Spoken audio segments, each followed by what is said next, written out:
Michael Waters died more than 20 years ago, but will still make it to his brother's wedding next month. There's a story behind that.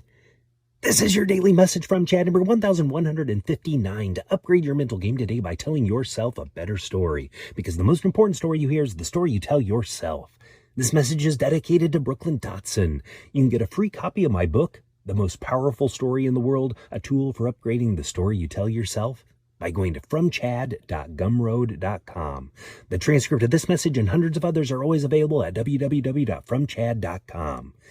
Here's the upgrade. You may never see how far your good goes, but upgraded thinking knows that one small yes can continue your story long after you're gone. Here's the story. In Kentucky, a baby named Brooklyn was born with a rare liver condition. She was months old when the doctors ran out of options.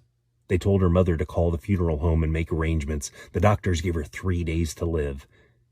In Ohio, a 10-year-old boy named Michael had already made up his mind about something most grown men avoid. He told his family he wanted to be an organ donor.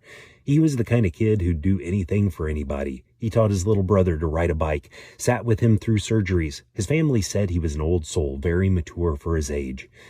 Then Michael was hit by a car and killed. In the worst week of their lives, his parents honored his wish.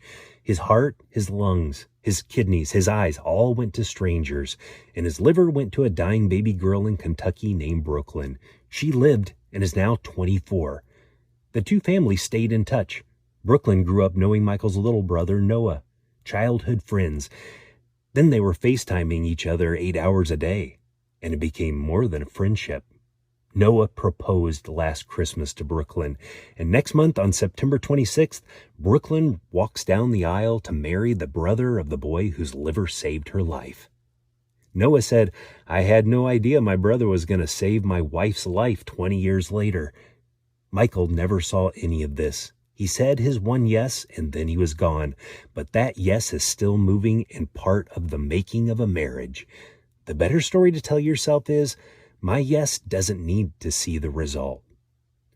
You will not see most of where your good lands. That's not a reason to hold it back. That's the reason to give it now.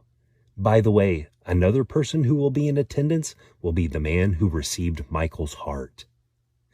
Tell me a story of a small yes that changed a life to fromchadsmith@gmail.com. Send someone a text and ask them, "Are you an organ donor?"